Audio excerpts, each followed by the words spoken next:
Saya Nurindasari dengan NIM 1911103391 akan menjelaskan sedikit mengenai protein dalam bahan pangan. Protein dalam bahan pangan adalah ada salah satunya kasein, whey, albumin, gelatin, dan gluten. Albumin yaitu golongan protein struktur globular yang larut dalam air dan larutan garam encer. Umumnya, albumin ini ditemukan sebagian besar pada putih telur dan dalam jumlah kecil pada susu.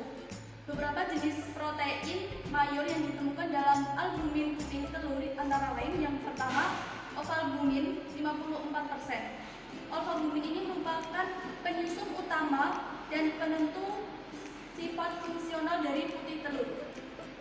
Ovalbumin tersusun atas fosfoglukoprotein monomer dengan satu ikatan disulfida dan 4 gugus SH. Suhu denaturasi ovalbumin sekitar 84 derajat Celcius.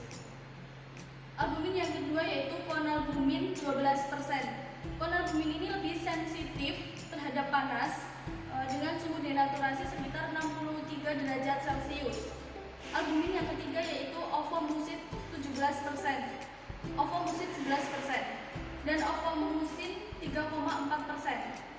Ovomucin dan ovomucin merupakan protein yang sangat larut dalam air dan larutan garam encer, serta lebih stabil terhadap panas dibanding protein yang lainnya.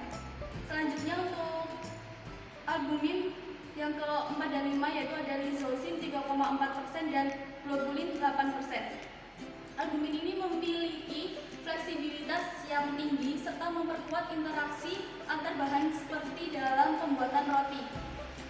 Sifatnya yang larut air sehingga albumin dapat digunakan sebagai bahan pembentukan foam dan penstabil pada beberapa produk, misalkan pembuatan pada roti, biskuit, es krim, dan berbagai produk bakery.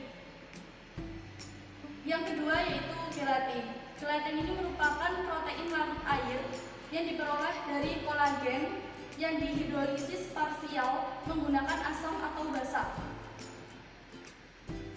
Banyaknya kolagen yang dikonversi menjadi gelatin bergantung pada pH, suhu, dan lama ekstraksi. Kolagen yang biasa digunakan berasal dari kulit, tulang rawan, dan jaringan ikatan hewan.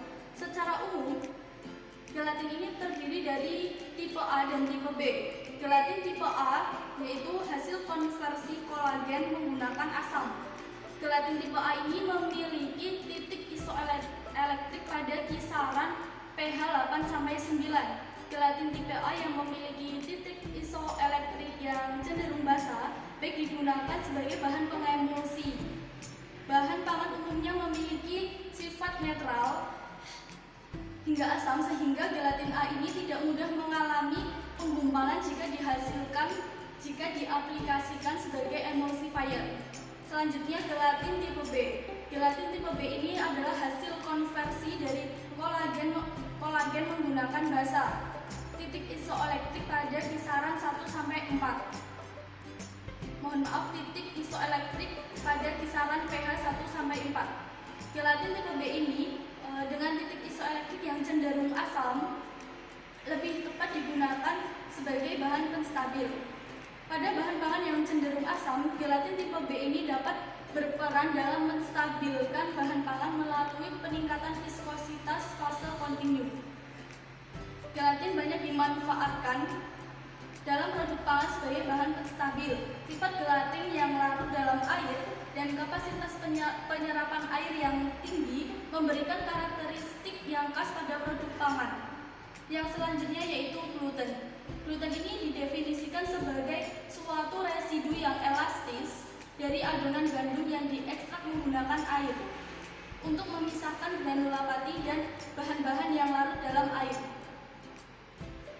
Gluten tersusun dari ratusan komponen protein dan 4 jenis protein. 4 jenis protein mayor yaitu albumin, globulin, dan gliadin serta glutenin. Gliadin dan glutenin ini merupakan komponen utama dalam membentuk polimer gluten dan menentukan kualitas roti. Gliadin tersusun atas monomer polipeptida yang diklasifikasikan menjadi 4 kelompok, yaitu alfa gladian, beta gladian, gamma gladian, dan W gladian. Glutenin merupakan gabungan dari beberapa polipeptida yang dihubungkan oleh ikatan disulfida. Selanjutnya, pembahasan mengenai kafein dan whey akan dijelaskan oleh rekan saya, Maksuna Aji Saputra. Terima kasih, saya di sini akan melanjutkan dari Saudara Nur Indasari untuk menjelaskan tentang kasein dan whey. Kasein adalah fosfoprotein yang diperoleh dari susu, terkandung sekitar 80% pada susu. Kemudian kafein memiliki struktur terbuka dan sebagian besar tersusun atas protein. Kasein misel pada susu terdapat dalam bentuk koloid yang terdispersi dengan titik isoelektrik pada pH 4,6 dan penggumpalan 8 derajat Celcius. Terdapat 3 bentuk kasein, ada kasein alfa dan kasein beta, kemudian K kasein. Nah, yang pertama ada alfa kasein, adalah jenis kasein mayor yang terdapat pada susu sapi, sekitar 47% dari total kasein, yang tersusun atas beberapa gugus fosfogliserin. Ada 2 jenis alfa kasein, yaitu yang pertama alfa S1 dan kedua alfa S2. Nah, alfa S1 ini adalah kasein yang tersusun dari 8 gugus fosfoprotein, dan alfa S2 adalah kasein yang tersusun dari 10 sampai 13 gugus fosfoprotein. Yang kedua yaitu beta kasein. Terdapat 35% dari total kasein pada susu sapi, tersusun dari 209 residu asam-asam amino, 35 prolin, dan 5 residu fosfoferil. Yang ketiga K kasein, terdapat 12% dari total kasein, tersusun dari 169 residu asam amino, 20 prolin, dan 1 fosfoforil. Yang kedua adalah whey.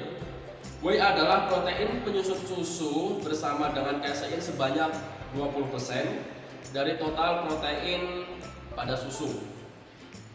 Whey tersusun atas beta laktoglobulin, alfa laktoglobulin, immunoglobulin, dan bifidobacterium album (BSA). Yang ketiganya berperan sangat penting dalam tubuh manusia. Whey memiliki karakteristik khas dalam pengolahan pangan. Yang pertama ada pembentukan gel, kemudian pembentukan foam, pembentukan lapisan film, dan sebagai pengemulsi. Dan contoh jenis produk dari protein whey itu sendiri ada whey protein concentrate atau WPC, kemudian whey protein isolate atau WPI, dan whey protein hydrolysis atau WPH, dan yang terakhir adalah modified whey protein MVP.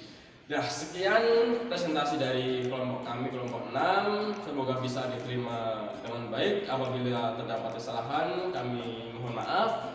Kurang lebihnya cukup sekian. Wassalamualaikum warahmatullahi wabarakatuh.